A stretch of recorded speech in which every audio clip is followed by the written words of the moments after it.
Hello friends, welcome to all. டிஎன்பிஎஸ்சியில் இதுவரைக்கும் நடந்த ப்ரீவியஸ் கொஷின் பேப்பர் தான் பார்த்துட்ருக்கோம். அந்த வகையில் ஜென்ரல் ஸ்டடீஸில் 28 பேப்பர்ஸ் கம்ப்ளீட் பண்ணியிருக்கோம். இது 29. இது எந்த எக்ஸாமுக்கானது அப்படின்னா 2023 நடந்த ஜெயிலர் எக்ஸாமுக்கானது தான். இதில் இருக்கிற ஜிகே கொஷின்ஸை பார்த்துடலாம் வாங்க. ஃபர்ஸ்ட் கொஸ்டின், பின் வருவனவற்றுள் எது எவை கார்பனின் மாற்றுரு அல்ல? பின் வருவனவற்றுள் எது எவை கார்பனுடைய மாற்றுரு அல்ல அப்படின்னா கார்பரண்டம். கார்பரண்டம் அது மட்டும்தான் கார்பனோட மாற்றுரு கிடையாது. வைரம், கிராஃபைட், புல்லரின் இது மூணுமே கார்பனுடைய மாற்றுரு. கார்பன் மட்டும் கிடையாது. அடுத்ததா, உணவு வலை என்பது என்ன? உணவு வலை என்பது உணவு சங்கிலியின் பிணைப்பு. உணவு சங்கிலியின் பிணைப்பு தான் உணவு வலை. பந்திப்பூர் வனவிலங்கு சரணாலயம் அமைந்துள்ள இடம் எது? பந்திப்பூர் வனவிலங்கு சரணாலயம் அமைந்துள்ள இடம் மைசூர். மைசூர், கர்நாடகா, மைசூர்ல இருக்கு பந்திப்பூர் வனவிலங்கு சரணாலயம். பரிணாமவியலில் பயன் மற்றும் பயனற்ற கோட்பாட்டினை முன்மொழிந்தவர் யார்? பரிணாமவியலில் பயன் மற்றும் பயனற்ற கோட்பாட்டினை முன்மொழிந்தவர் லாமார்க். லாமார்க். கீழ்கண்ட எந்த சேர்மம் உரமாக பயன்படுகின்றன அப்படின்னா அம்மோனியம் குளோரைடு.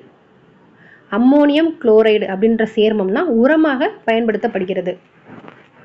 ஒரு நீர்ம கரைசலின் pH 25 டிகிரி செல்சியஸ் வெப்பநிலையில் 8 என்றால் அதன் pOH எதற்கு சமம் அப்படின்னா 6க்கு சமம் சொல்லியிருக்காங்க. 6க்கு சமம். தேனை அதன் மெழுகிலிருந்து பிரிக்க பயன்படுவது எது?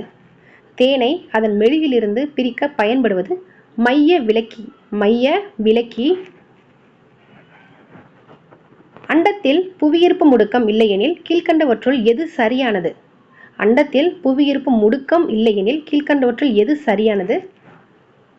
ஏ மற்றும் பி இரண்டுமே சரி. எடையின்மை என்ற உணர்வை ஏற்படுத்தும். எடையின்மை என்ற உணர்வை ஏற்படுத்தும். முற்றிலும் உருக்குலைவை ஏற்படுத்தும். முற்றிலும் உருக்குலைவை ஏற்படுத்தும். புவியீர்ப்பு முடுக்கம் இல்லை அப்படின்னா. நமது உணவின் முக்கிய பகுதியாகவும் மேலும் நோய் தொற்றினை எதிர்த்து போராட உதவி செய்வதும் டேஸ் ஆகும் அப்படின்னா புரதம். நமது உணவின் முக்கிய பகுதியாகவும் நோய் தொற்றினை எதிர்த்து போராட உதவி செய்வது புரதம். ஸ்வமித்பாய் திட்டம் தொடர்பான அறிக்கையை கவனியுங்கள். 1 மற்றும் 2 சரியானது. கிராமப்புற நிலப்பதிவேடுகளை புதுப்பித்தல், கிராமப்புற குடும்பங்களுக்கு உரிமை பதிவேடு வழங்குதல் மற்றும் சொத்து அட்டைகளை வழங்குதல் ஆகியவை தான் இந்த திட்டத்துடைய நோக்கம். கிராமப்புற நிலப்பதிவேடுகளை புதுப்பிக்கிறது, கிராமப்புற குடும்பங்களுக்கு உரிமை பதிவேடு வழங்குறது, சொத்து அட்டைகளை வழங்குறது, இதுதான் இந்த திட்டத்துடைய நோக்கம். மற்றும் ஸ்வமித்வா என்பது பஞ்சாயத்து ராஜ் மற்றும் ஊரக வளர்ச்சி அமைச்சகத்தின் மற்றொரு திட்டம். பஞ்சாயத்து ராஜ் மற்றும் ஊரக வளர்ச்சி அமைச்சகத்துடைய மற்றொரு திட்டம். 1, 2 சரியானது. பொருளாதார சரிவின் அறிகுறி எது? பொருளாதார சரிவின் அறிகுறி எது அப்படின்னா 1, 3, 4, 2. உயரும் கூலி, விரிவான தொழில் வளர்ச்சி, நிலையான அரசியல் சூழல், உயரும் வேலையின்மை. உயரும் வேலையின்மை. பின்வரும் திட்டங்களில் திருநங்கைகளின் நலன் மற்றும் ஒட்டுமொத்த மறுவாழ்வுக்கான மத்திய அரசின் திட்டம் என்ன அப்படின்னா ஸ்மைல் திட்டம். திருநங்கைகளுடைய நலன் மற்றும் ஒட்டுமொத்த மறுவாழ்வுக்கான மத்திய அரசும் உருவாக்க திட்டம் என்ன அப்படின்னா ஸ்மைல் திட்டம். டிஜிட்டல் இந்தியா என்னும் முன்முயற்சி செயல்படுத்தப்பட்ட ஆண்டு என்ன? டிஜிட்டல் இந்தியா என்னும் முன்முயற்சி செயல்படுத்தப்பட்ட ஆண்டு 2015. Digital India 2015. பொது உடைமை அறிக்கை என்னும் நூலை எழுதியவர் யார்? பொது உடைமை அறிக்கை அப்படின்ற நூலை எழுதியவர் கார்ல் மார்க்ஸ் மற்றும் Frederick Engels. Frederick Engels. Karl Marx மற்றும் ஃப்ரெடரிக் ஏங்கல்ஸ் இருவரும் தான் பொது உடைமை அறிக்கை அப்படின்ற நூலை எழுதியிருக்காங்க. கோட்டை அமீர் விருது 2022ஆம் ஆண்டில் திரு ஜே முகமது ரஃபி பெற்றார். இவர் எந்த மாவட்டத்தை சேர்ந்தவர் அப்படின்னா கோயம்புத்தூர் மாவட்டத்தை சேர்ந்தவர். 2022ல் கோட்டை அமீர் விருது வாங்கினவர் முகமது ரஃபி. எந்த மாவட்டம்? கோயம்புத்தூர் மாவட்டம். 2011ஆம் ஆண்டு மக்கள் தொகை கணக்கெடுப்பின்படி எந்த யூனியன் பிரதேசத்தில் மக்கள் அடர்த்தி குறைவா இருந்துச்சு அப்படின்னா அந்தமான் மற்றும் நிக்கோபார் தீவுகளில் மக்கள் அடர்த்தி ரொம்ப குறைவா இருந்தது. சர்வதேச அளவில் வெப்பமண்டல செர்னோசெம் என்று அழைக்கப்படக்கூடிய மண் டேஸ் இவை இந்தியாவில் 3வது மிகப்பெரிய மண் குழுவை சார்ந்தது அப்படின்னா கருப்பு மண். சர்வதேச அளவில் வெப்பமண்டல செர்னோசெம் அப்படின்னு அழைக்கப்படக்கூடிய மண் தான் கருப்பு மண். இது இந்தியாவில் 3வது மிகப்பெரிய மண் குழுவை சார்ந்தது. டேஸ் ஆறு இந்தியாவில் உருவானது இல்லை அப்படின்னா சட்லஜ். சட்லஜ் இந்தியாவில் உருவானது கிடையாது. பியாஸ், செனாப், ரவி இதெல்லாம் இந்தியாவிலே உருவாகக்கூடியது. சட்லஜ் இந்தியாவில் உருவானது இல்லை. எந்த வகை காலநிலை பின்வரும் பண்புகளை கொண்டுள்ளது அப்படின்னா மித வறண்ட புல்வெளி காலநிலை. மித வறண்ட புல்வெளி காலநிலை தான் எந்த பண்புகளை கொண்டிருக்கு அப்படின்னா ஆண்டு சராசரி வெப்பநிலை 18 செல்சியஸுக்கும் மேல் இருக்கும். ஒரு ஆண்டு சராசரி வெப்பநிலை 18 செல்சியஸுக்கும் மேல் இருக்கும். பருவகால மழை கோடை காலத்தில் இருக்கும். மழை மறைவு பகுதியில் அமைந்துள்ளது. இது எல்லாத்துக்கும் உள்ள பண்புகளுக்காக என்னது சம்மந்தப்பட்டிருக்கு அப்படின்னா மித வறண்ட புல்வெளி காலநிலை தான் இந்த பண்புகள் எல்லாத்தையும் கொண்டிருக்கு. ஓசோன் அடுக்கு முக்கியமாக பூமியின் மேற்பரப்பில் இருந்து 10 முதல் 15 கிலோமீட்டருக்கு மேல் குவிந்துள்ளது. ஓசோன் அடுக்கு அதன் பேர் என்னன்னா ஸ்ட்ரேட்டோஸ்பியர். புவியோட மேற்பரப்புல 10 to 15 கிலோமீட்டருக்கு மேல் குவிந்துள்ள அந்த அடுக்கோட பேர் என்ன அப்படின்னா ஸ்ட்ரேட்டோஸ்பியர். பின் வருவனவற்றுள் தமிழ்நாட்டின் முக்கிய பழங்குடியினர் யார் அப்படின்னா 1, 2, 3 குறும்பர், பணியர், தோடர். குறும்பர், பணியர், தோடர் இவங்க 3 பேர் தான் தமிழ்நாட்டோட முக்கிய பழங்குடிகள். குப்தர்கள் காலத்தில் இருந்த அரசாங்கத்தின் வகை எப்படி அப்படின்னா முடியாட்சியா இருந்துச்சு. குப்தர்கள் காலத்தில் இருந்த அரசாங்கத்தின் வகை முடியாட்சி. குவாஜா ஜஹான் என்பவர் கீழ்கண்ட சுல்தானின் வசீராக இருந்தார். முகமது பின் துக்ளக். குவாஜா ஜஹான் அப்படின்றவர் முகமது பின் துக்ளக் அவருடைய வசீராக இருந்தார். பின்வரும் அரசுகளில் எந்த அரசு சவுத் எனப்படும் வரியை விதித்தது அப்படின்னா மராட்டியர். பின்வரும் அரசுகள்ல சவுத் அப்படின்ற வரியை விதிச்ச அரசு மராட்டிய அரசு. சங்கம வம்சத்தின் கடைசி மன்னர் யாருன்னா 2ஆம் விருபாக்ஷர். சங்கம வம்சத்தின் கடைசி மன்னர் 2ஆம் விருபாக்ஷர். கோனார்க் சூரியனார் கோயில் எவ்வாறு அழைக்கப்படுது அப்படின்னா கருப்பு பக்கோடா அப்படின்னு அழைக்கப்படுதான். ஒரிசால இருக்கக்கூடிய கோனார்க் சூரியனார் கோயில் எப்படி அழைக்கப்படுது அப்படின்னா கருப்பு பக்கோடா. தௌலதாபாத்தில் அருகில் வானியல் ஆய்வுக்கூடம் கட்டியவர் பெரோஷா பாமினி. தௌலதாபாத் அந்த நகரத்திற்கு அருகில் வானியல் ஆய்வுக்கூடத்தை கட்டியவர் பெரோஷா பாமினி. ஒவ்வொரு நபரும் தனது நம்பிக்கையை சுதந்திரமாக கடைபிடிக்க உரிமை உண்டு. மத மற்றும் தொண்டு நிறுவனங்களை நிறுவவும் பராமரிக்கவும் டேஸ் உரிமை தேவைப்படுகிறது அப்படின்னா மத சுதந்திரத்திற்கான உரிமை. மத சுதந்திரத்துக்கான உரிமை தேவைப்படுது. நிர்வாக சட்டம் சட்டத்தின் ஆட்சிக்கு முரணானது என விவரித்தவர் யார்? நிர்வாக சட்டம் சட்டத்தின் ஆட்சிக்கு முரணானது என விவரித்தவர் ஏவி டெய்ஸி. AV daisy. சர்க்காரிய ஆணையம் எதை குறித்து பரிந்துரைக்க அமைக்கப்பட்டது அப்படின்னா ஒன்றிய மாநில உறவுகளுக்காக மத்திய மாநில உறவுகளை ஆராய்வதற்காக 1983 அமைக்கப்பட்டது சர்க்காரிய ஆணையம். ஒரு மாநிலத்தின் செயலாற்றும் அதிகாரங்கள் ஆளுநரிடம் இருக்கும் என கூறும் அரசமைப்பு விதி என்னன்னா விதி 154 தான் அதை சொல்லுது. ஒரு மாநிலத்தின் செயலாற்றும் அதிகாரங்கள் ஆளுநர்கிட்ட இருக்கும் சொல்ற விதி 154. பின் வருவனவற்றுள் எது சரியாக பொருத்தப்படவில்லை அப்படின்னா மக்கள் பிரதிநிதித்துவ சட்டம் 1957 சொல்லியிருக்காங்க. 51 அதுதான் சரியானது. சிவில் உரிமைகள் பாதுகாப்பு சட்டம் 55 சரியானது. வனவிலங்கு பாதுகாப்பு சட்டம் 1972 சரி. வன பாதுகாப்பு சட்டம் 1980 சரி. அப்ப டி மட்டும் தவறு. அடிப்படை கடமைகளை பற்றிய பின்வரும் சொற்றொடர்களில் எவை சரியானவை அல்ல? அடிப்படை கடமைகள் பற்றியதுல எது சரியானது அல்ல அப்படின்னா 6 முதல் 14 வயது உள்ள குழந்தைகளுக்கு இலவச கட்டாய கல்வி கொடுத்தல் அது சரியானது. பொது சொத்தை பாதுகாக்கணும் அதுவும் சரியானது. அறிவியல் மனப்பான்மையினை வளர்த்து கொள்ளணும் அதுவும் சரி. அப்போ 3மே சரியானது. அடுத்ததான் அடிப்படை உரிமை பகுதி 3 சட்டப்பிரிவு 12 முதல் 35 குறிப்பிடப்பட்டுள்ளது. அடிப்படை உரிமைகள்ல இந்தியாவின் மகாசாசனம் என விவரிக்கப்படுது பகுதி 3. அப்ப இரண்டுமே சரியானது. அடிப்படை உரிமையில் இருக்கக்கூடிய சரத்து 12 to 35 வரைக்கும் இருக்கும். இதுதான் இந்தியாவின் மகாசாசனம் அப்படின்னு இந்த பகுதி 3 அழைக்கப்படுதுன்னா இரண்டுமே சரி. தகவல் அறியும் உரிமை சட்டம் இயற்றப்பட்டதின் அடிப்படை நோக்கம் பொறுப்பான ஒளிவு மறைவற்ற ஆட்சி முறை. பொறுப்பான ஒளிவு மறைவற்ற ஆட்சி முறைக்காக தான் தகவல் அறியும் உரிமை சட்டம் 2005 கொண்டு வந்திருப்பாங்க. அடுத்ததா டெல்லி சட்டமன்றம் மற்றும் அமைச்சரவையுடன் கூடிய தேசிய தலைநகர பகுதியாக உருவாக்கப்பட்ட அரசியலமைப்பு சட்ட திருத்தம். டெல்லி சட்டமன்றம் அமைச்சரவையுடன் கூடிய தேசிய தலைநகர பகுதியாக உருவாக்கப்பட்ட சட்ட திருத்தம் என்ன அப்படின்னா 69வது அரசியலமைப்பு சட்ட திருத்தத்துல தான் கொண்டு வந்திருப்பாங்க. 69. மனிதவள மேம்பாட்டு அறிக்கையின்படி 2020 மனிதவள மேம்பாட்டு அறிக்கையின்படி இந்தியா டேஷ் தரப்பட்டியல் இடத்தில் இருக்குது அப்படின்னா 131வது இடத்துல இருக்குது. இந்தியா 131வது இடத்துல இருக்குது 2020 படி. வறுமை கடலில் தீவுகளாக நாங்கள் மகிழ்ச்சியுடன் வாழ முடியாது என்ற சொற்களை முன்மொழிந்தவர் எம்.எஸ். சுவாமிநாதன். வறுமை கடலில் தீவுகளாக நாங்கள் மகிழ்ச்சியுடன் வாழ முடியாது என்ற சொற்களை முன்மொழிந்தவர் எம்.எஸ். சுவாமிநாதன். கீழ்காணும் நிகழ்வுகளை கால வரிசைப்படுத்த சொல்லியிருக்காங்க. வட்டார கிராம வங்கிகள், முதலாவதா வட்டார கிராம வங்கிகள், அடுத்ததா ஒருங்கிணைந்த பயிர் காப்பீட்டு திட்டம், அடுத்து கிசான் கடன் அட்டை, அடுத்து விதை மசோதா. வட்டார கிராம வங்கிகள், ஒருங்கிணைந்த பயிர் காப்பீட்டு திட்டம், கிசான் கடன் அட்டை, விதை மசோதா. எந்த ஒரு வரி நேரடி வரிக்கு தொடர்பில்லாதது அப்படின்னா சுங்க வரி. எனது மறைமுக வரி, நன்கொடை வரி, வருமான வரி, சொத்து வரி, இதெல்லாம் நேரடி வரி. கீழ்கண்ட பணிகளில் ரிசர்வ் வங்கி மேற்கொள்ளும் பணிகள் எது? ரிசர்வ் வங்கி செய்யக்கூடிய பணிகள் என்னென்ன அப்படின்னா, ஃபர்ஸ்ட் பணத்தை வெளியிடுதல், வங்கிகளுக்கு கடன்களை கட்டுப்படுத்துதல், வங்கிகளின் கடன்களை கட்டுப்படுத்துதல், அது அரசின் வங்கியாக செயல்படுது, மாற்று வீதத்தை கட்டுப்படுத்துதல். அப்போ அனைத்துமே ரிசர்வ் வங்கியோட பணிதான். பணத்தை வெளியிடுறது, வங்கி கடன்களை கட்டுப்படுத்துதல், அரசின் வங்கி மாற்று வீதத்தை கட்டுப்படுத்துதல், அனைத்துமே ரிசர்வ் வங்கியோட பண்புகள். அட்டல் இன்னோவேஷன் மிஷன் டேஸால் மேம்படுத்தப்பட்டது அப்படின்னா நிதி ஆயோக். அட்டல் இன்னோவேஷன் மிஷன் நிதி ஆயோக்கால் மேம்படுத்தப்பட்டது. கீழ்கண்ட கூற்றுகள் சரியா தவறா என்பதை குறிப்பிடவும். கலப்பு பொருளாதாரத்தில் பொது மற்றும் தனியார் துறை இரண்டும் இணைந்து இருக்கக்கூடியதான் கலப்பு பொருளாதாரம். இந்தியாவில் கலப்பு பொருளாதார முறை பின்பற்றப்படுகிறது. இரண்டுமே சரியானது.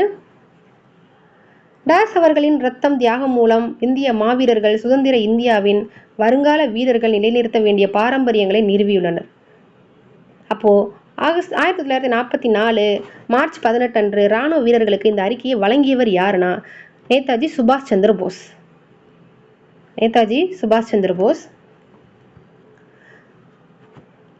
சாரே ஜஹாங் சே அச்சா என்ற புகழ்பெற்ற தேசப்பற்று பாடலை தொகுத்தவர் யாரு? முகமது இக்பால். சாரே ஜஹாங் சே அச்சா அப்படின்ற புகழ்பெற்ற தேசப்பற்று பாடலை தொகுத்தது முகமது இக்பால். எந்த இயக்கத்தின் மூலமாக செய் அல்லது செத்து மடி என்ற பிரச்சாரம் அறியப்பட்டது அப்படின்னா வெள்ளையனே வெளியேறு இயக்கம். வெள்ளையனே வெளியேறு இயக்கத்தின் கதாநாயகி என கருதப்படுபவர் யாருன்னா அருணா ஆசப் அலி. வெள்ளையனே வெளியேறு இயக்கம் 42 நடைபெற்றிருக்கும். அதோட கதாநாயகி என அறியப்படுபவர் அருணா ஆசப் அலி. ராஜாஜி சட்ட மறுப்பு போராட்டத்தினை தொடங்கிய நாள். ராஜாஜி சட்ட மறுப்பு போராட்டத்தை தொடங்கிய நாள் ஏப்ரல் 13, 1930. சர்தார் பகத்சிங் தூக்கிலிடப்பட்ட இடம் என்னன்னா லாகூர். பகத்சிங் தூக்கிலிடப்பட்ட இடம் லாகூர்ல தூக்கிலிடப்பட்டாரு. அடுத்து சரியான விடையை தேர்ந்தெடுக்க. கிபி 1858 கானிங் பிரபு எந்த இடத்தில் மகாராணியார் பிரகடனத்தை வெளியிட்டார்னா அலகாபாத்தில் வெளியிட்டிருப்பாரு. கானிங் பிரபு 1858 அலகாபாத் என்ற இடத்துல விக்டோரியா மகாராணியின் அறிக்கையை வெளியிட்டிருப்பார். ஆதிச்சநல்லூர் அகலாய்வை முதலில் மேற்கொண்டவர் ஆண்ட்ரூ ஜாகோர். ஆதிச்சநல்லூர்ல நடக்கக்கூடிய அகலாய்வை முதல்ல மேற்கொண்டவர் ஆண்ட்ரூ ஜாகோர். சங்கம் என்ற சொல் எதை குறிக்கிறது அப்படின்னா தமிழ் கவிஞர்களின் அவையை குறிக்கிறது. சங்கம் என்ற சொல் தமிழ் கவிஞர்களின் அவையை குறிக்கிறது. விஜயநகர பேரரசுக்கு மிகப்பெரிய தோல்வியை கொடுத்ததும் தலைநகர் விஜயநகரத்திலிருந்து ரேணுகொண்டாவிற்கு மாற்று வழிவகுத்ததுமான போர் என்ன போர்னா தலைக்கோட்டை போர். தலைக்கோட்டை போர் தான் விஜயநகர பேரரசு மிகப்பெரிய தோல்வியை கொடுத்துச்சு. தலைநகர் விஜயநகரத்திலிருந்து ரேணுகொண்டாவிற்கு மாற்ற வழிவகுத்ததுமான போர் தலைக்கோட்டை போர். யாருடைய தலைமையின் கீழ் 1927 நவம்பர் 2ஆம் தேதி மணிமேகலை சங்கம் என்கிற தேவதாசி பெண்களின் சங்க கூட்டம் ஏற்பாடு செய்யப்பட்டது அப்படின்னா சௌத்ரி வி கோனாம்பாள் அவங்களுடைய தலைமையில தான் நவம்பர் 2, 1927 மணிமேகலை சங்கம் அப்படின்ற ஒரு தேவதாசி பெண்களின் சங்க கூட்டம் ஏற்பாடு செய்யப்பட்டது. சௌத்ரி வி கோனாம்பாள். கீழே கொடுக்கப்பட்டுள்ளவர்களில் யார் 1968ஆம் ஆண்டு சுயமரியாதை திருமண பாதுகாப்பு சட்டத்தை அறிமுகப்படுத்தியவர்னா பேரறிஞர் அண்ணா. சுயமரியாதை திருமண பாதுகாப்பு சட்டம் பேரறிஞர் அண்ணா, ஆண்டு 1968. நீதி கட்சியில் CN அண்ணாதுரை டேஸ் சேர்ந்தார் அப்படின்னா 1935 சேர்ந்தார். நீதி கட்சியில் அண்ணாதுரை சேர்ந்த ஆண்டு 1935. ஈவேரா பெரியார் சுயமரியாதை இயக்கத்தை ஏன் தொடங்கினார்? சாதி ஒழிப்பிற்காக தொடங்கினார். ஈவேரா பெரியார் சுயமரியாதை இயக்கத்தை சாதி ஒழிப்பிற்காக தொடங்கினார். கொக்கக்க கூம்பும் பருவத்து என்ற குறளில் எதை போன்று காரியத்தை முடிக்க வேண்டும் என்று வள்ளுவர் கூறுகிறார்னா, கொக்கு போல காரியத்தை முடிக்க வேண்டும். மன்னனின் குற்றமற்ற இயல்பு எதுவென்று திருக்குறள் கூறுகிறது அப்படின்னா, இம்மூன்றுமே வேண்டாத மகிழ்ச்சி, பொய்யான மானம், கஞ்சத்தன்மை, இது மூன்றுமே இல்லாததான் மன்னனோட குற்றமான இயல்பு அப்படின்னு சொல்லிட்டு சொல்லுது. கீழ்காணும் பொருளை உடைய திருக்குறளை தேர்க. உண்மையான துறவிகள் வேடம் போட வேண்டிய தேவையில்லை. உலகம் பழிக்கின்ற தவறான செயல்களை ஒழித்து விடுவது ஒன்றே துறவிகளுக்கு வேண்டுவது. இந்த பொருளுக்கான சரியான குறள் என்னன்னா, மழித்தலும் நீட்டலும் வேண்டா உலகம் பழித்தது ஒழித்துவிடும். மழித்தலும் நீட்டலும் வேண்டா உலகம் பழித்தது ஒழித்துவிடும். இந்த குறளுக்கான பொருள் தான், உண்மையான துறவிகள் வேடம் போட வேண்டிய தேவையில்லை. உலகம் பழிக்கின்ற தவறான செயல்களை ஒழித்து விடுவது ஒன்றே துறவிகளுக்கு வேண்டுவது. ஞானத்தின் மான பெரிது என்ன அப்படின்னா, தக்க காலத்தில் செய்யப்படும் உதவிதான் ஞானத்தின் மான பெரிது. யாருக்கும் வெட்கமில்லை என்ற நாடகத்தினை எழுதியவர் யாருன்னா சோ. யாருக்கும் வெட்கமில்லை அப்படின்ற நாடகத்தினை எழுதியவர் சோ. ராம அவதாரத்தில் மிகுந்த ஈடுபாடு கொண்ட ஆழ்வார் குலசேகர ஆழ்வார். ராம அவதாரத்தில் மிகுந்த ஈடுபாடு கொண்டவர் குலசேகர ஆழ்வார். முல்லைப்பாட்டு என்ற நூலை ஆசிரியர் யாருன்னா நப்பூதுனார். முல்லைப்பாட்டு நப்பூதுனார். அடுத்து சரியானவற்றை பொறுத்து சொல்லியிருக்காங்க. நாளிகை வட்டில் அப்படின்னா நேர அளவு. நாளிகை வட்டில் அப்படின்னா அது ஒரு நேர அளவு. நாளி அப்படின்னா சிறிய அளவை பெயர். நாளினா சிறிய அளவை. அம்பாரம் அப்படின்னா பெரிய அருங்கோண அளவை. அம்பாரம் அப்படின்னு அழைக்கப்படுறதுன்னா பெரிய அருங்கோண அளவை. பதக்கு அப்படின்னா குதிரை கிராம் அளவு. பதக்கு அப்படின்னா குதிரை கிராம் அளவு. தமிழ்நாட்டில் தேசிய விவசாய மின்னணு அங்காடிக்கான இணைய முகப்பு டேஸில் தொடங்கப்பட்டது. ஏப்ரல் 2016. தமிழ்நாட்டில் தேசிய விவசாய மின்னணு அங்காடிக்கான இணைய முகப்பு 2016 ஏப்ரலில் தொடங்கியிருக்காங்க. இந்தியாவில் டேஸ் மாநிலம் முதலில் மகளிர் உயிர் தொழில்நுட்ப பூங்காவை தொடங்கியது. தமிழ்நாடு தான். இந்தியாவிலேயே தமிழ்நாடு மாநிலம் முதலில் மகளிர் உயிர் தொழில்நுட்ப பூங்காவை தொடங்கியது.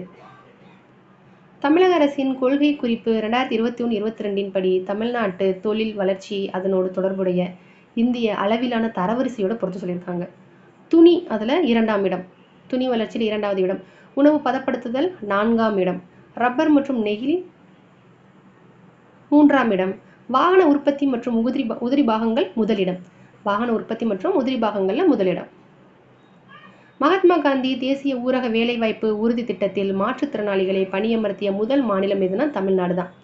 மகாத்மா காந்தி தேசிய ஊரக வேலைவாய்ப்பு திட்டத்தில் மாற்றுத்திறனாளியை முதல்ல பணியமர்த்திய மாநிலம் தமிழ்நாடு.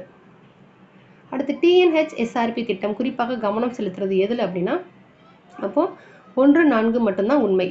என்னன்னா,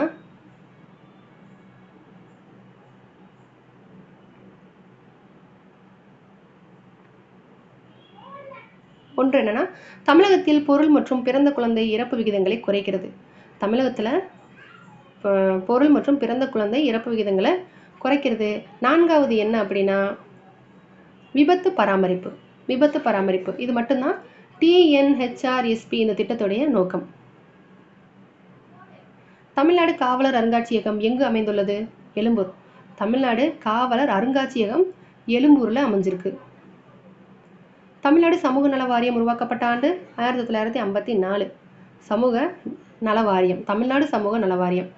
தமிழகத்தில் பொறியியல், மருத்துவம் மற்றும் இதர படிப்புகளில் சேர 7.5% இடஒதுக்கீடு அரசு பள்ளிகளில் பயிலும் மாணவர்களுக்கு வழங்க தமிழக அரசு முடிவெடுத்துள்ளது.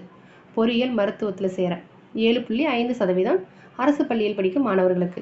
அடுத்து பொறுத்துக. கட்சி இயக்கம் அது தோற்றுவிக்கப்பட்ட ஆண்டு. மெட்ராஸ் திராவிட இயக்கம் 1912. மெட்ராஸ் திராவிட இயக்கம் 1912. சுயமரியாதை இயக்கம் 1925. தென்னிந்திய தாராளவாத கூட்டமைப்பு 1916. திராவிடர் கழகம் 1944. வாவு சிதம்பரனாரால் தூத்துக்குடியில் சுதேசி கப்பல் நிறுவனம் தொடங்கப்பட்டது. அவர் டேஸ் மற்றும் டேஸ் என்ற இரு பெயர்களுடைய 2 கப்பல்களை வாங்கினார். அவை டேஸுக்கும் டேஸுக்கும் இடையே செலுத்தப்பட்டது. அப்படின்னா 2 கப்பலோட பெயர் என்னன்னா, காளியா லாவோ என்ற பெயர்களை கொண்ட 2 கப்பல்களை வாங்கினார். அவை தூத்துக்குடி கொழும்புக்கு இடையே செலுத்தப்பட்டது. தூத்துக்குடிக்கும் கொழும்புக்கும் இடையே செலுத்தியிருக்காங்க.